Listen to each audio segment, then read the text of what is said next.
Hey kids, John here. I wanted to talk a little bit about buzzing. This is a controversial topic. There are those that believe that it is very helpful to your playing, and there are those that believe that it can be detrimental to your playing, and that it is different than playing the instrument. That is very true. It is different. And so if you use it as a tool, great. I advocate all types of buzzing, whether it's mouthpiece, a mouthpiece device, lead pipe, whatever.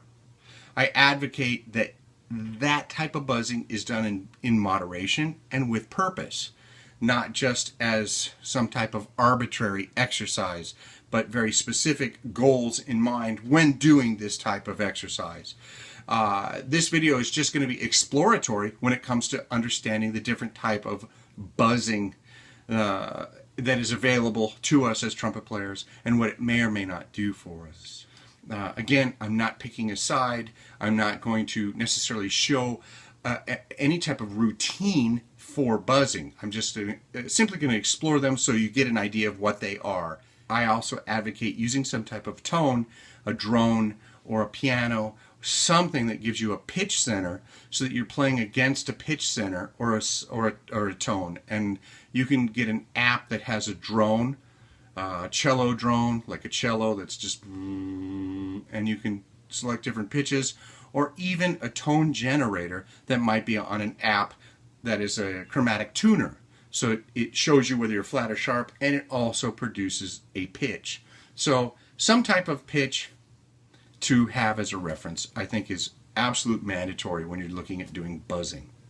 All right, let's get into it. So let's take a look at how we form our embouchure and start a buzz while we're playing. I like to think of it this way. I've got something on the tip of my tongue. There's something that I'm going to... My chin does that because I'm not... There's the air. So I spit and continue the air. All right, so let's add the horn to that mix.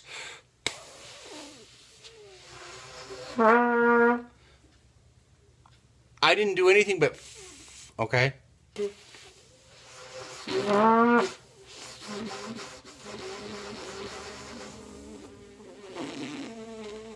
There's the genesis of a free buzz right there, okay? But again, nothing's happening really until you put the horn on, and that's when the buzz really starts to happen.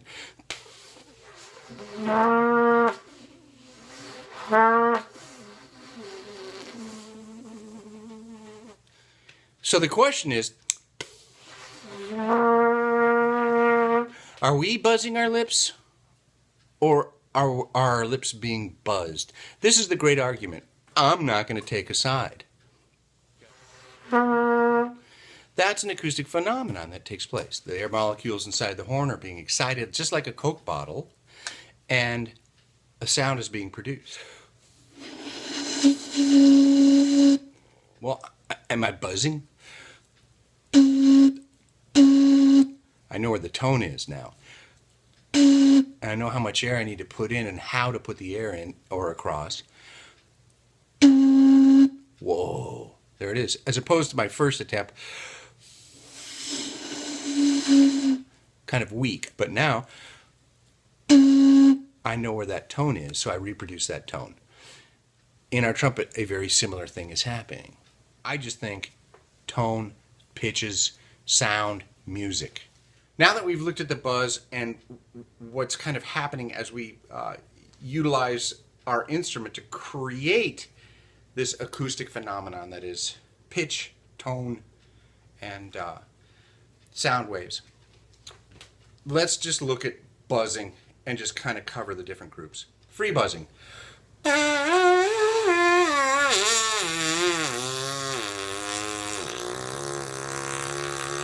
So why would you do free buzzing? There is a great divide here of those that believe free buzzing has a purpose and those that do not think that free buzzing is beneficial in any way, and maybe even detrimental. The first thing I will say about any kind of buzzing is you should do it in moderation.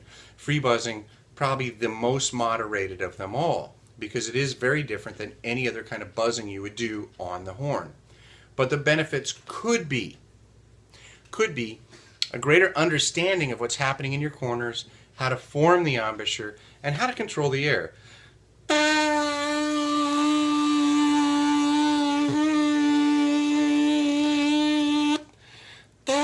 Also,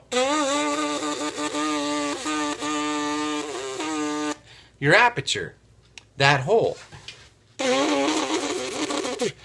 How is that operating? So, free buzzing could be a way to understand some of the control mechanisms in here, and then especially if you're trying to go up in register, free buzzing is very difficult to do into the upper register. So it may help you understand some of the tongue positions and what's going on in the oral cavity and how to support with your air.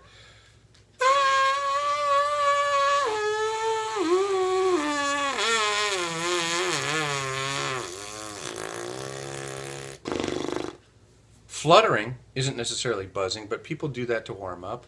So you could transition from maybe a flutter.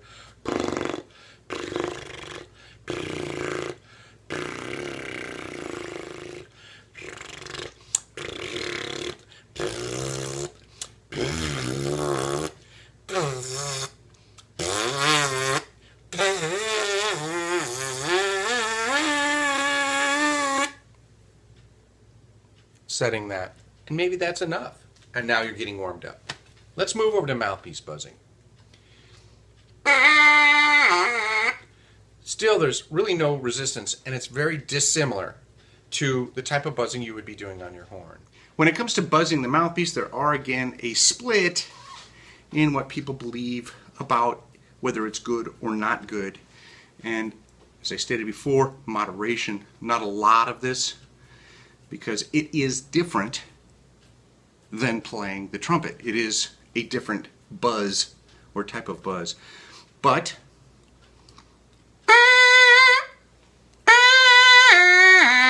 this could be a possible way to develop some of the embouchure and control that you need to play on the horn, because you have to use more control of your buzz and of what's going on in the mouthpiece than you do necessarily in the horn. The horn helps you, in other words.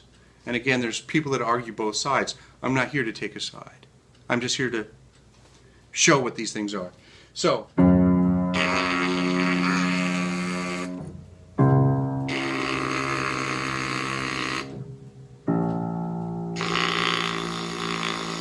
you can buzz low quite easily. And you can maybe connect that lower register to your mid register. So that's our low F sharp. When we buzz it, it kind of feels higher than a low F sharp.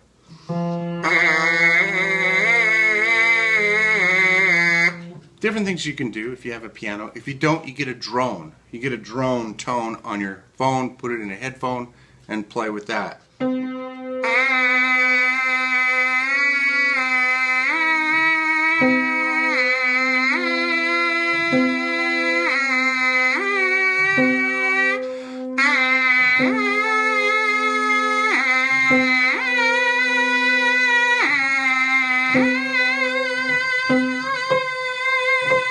So you can do interval studies, you can do scales, you can do a lot of things.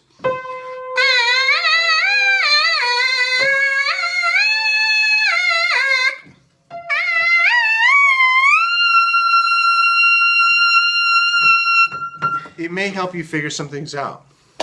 It may help you figure some things out. It may become detrimental to what you already have. If it becomes detrimental to what you already have, remove it.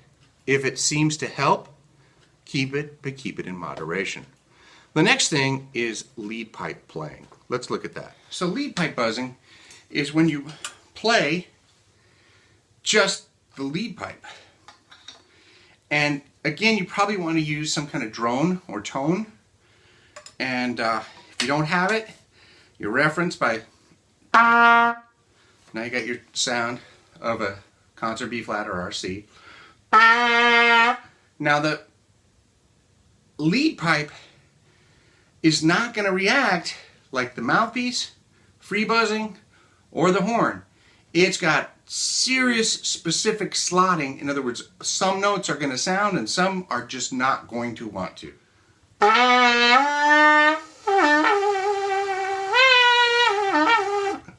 Hear that? So it's a struggle to play those notes. If you want to check out lead pipe buzzing, the best video that I know of is Bill Bing with Javier Gonzalez. That's Bill Bing with Javier Gonzalez, and I'll put a link to that video in the description below this video. It's incredible what Javier can do on the lead pipe. To control what you need to in here and in your tongue and your aperture and everything that's happening to get the notes that don't really exist, no problem on the third, but the fifth, that G doesn't want to speak.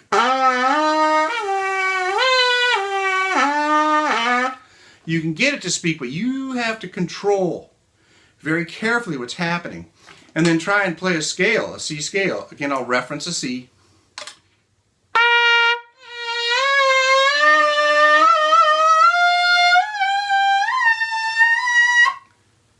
A lot of control has to go into playing that scale. It doesn't feel natural. It feels very different, and you have to really have micro control, really hear the pitches, and absolutely put those notes where they have to be and control everything with your body.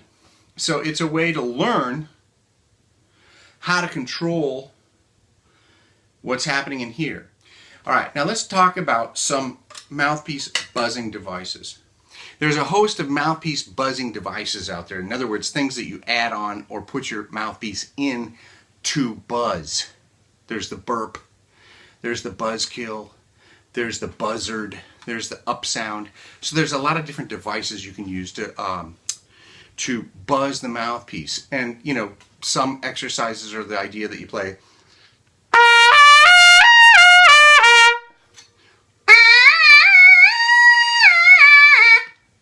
The question again is this something that we're doing that is not normal to playing the trumpet, or is this something that we're doing to learn how to better control the trumpet? So, in my opinion, a good mouthpiece buzzing device is going to offer you a little bit of back pressure that gets you similar to the horn, and possibly a little bit of resonating chamber. So it feels a little bit more like playing the horn.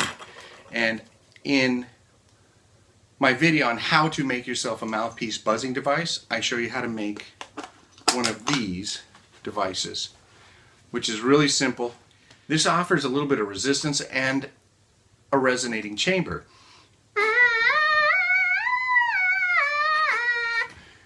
And you get a little bit closer to the feel of a trumpet or your instrument.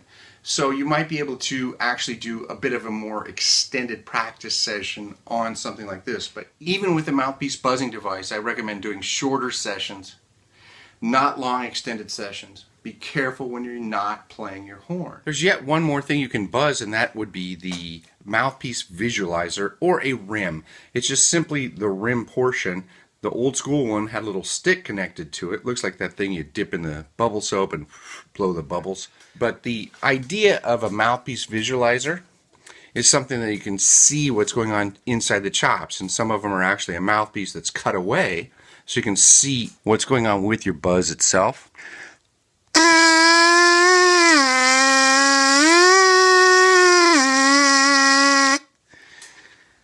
And there are several approaches to why you would use one of these, and that is to either develop the buzz better or take a good look at what's happening and maybe diagnose a problem. Again, short sessions on any kind of buzzing that's not on the horn. Short sessions with rests will keep you from overdoing it and really messing up how you play your trumpet. I hope all this helps. Till next time, take it easy, kids.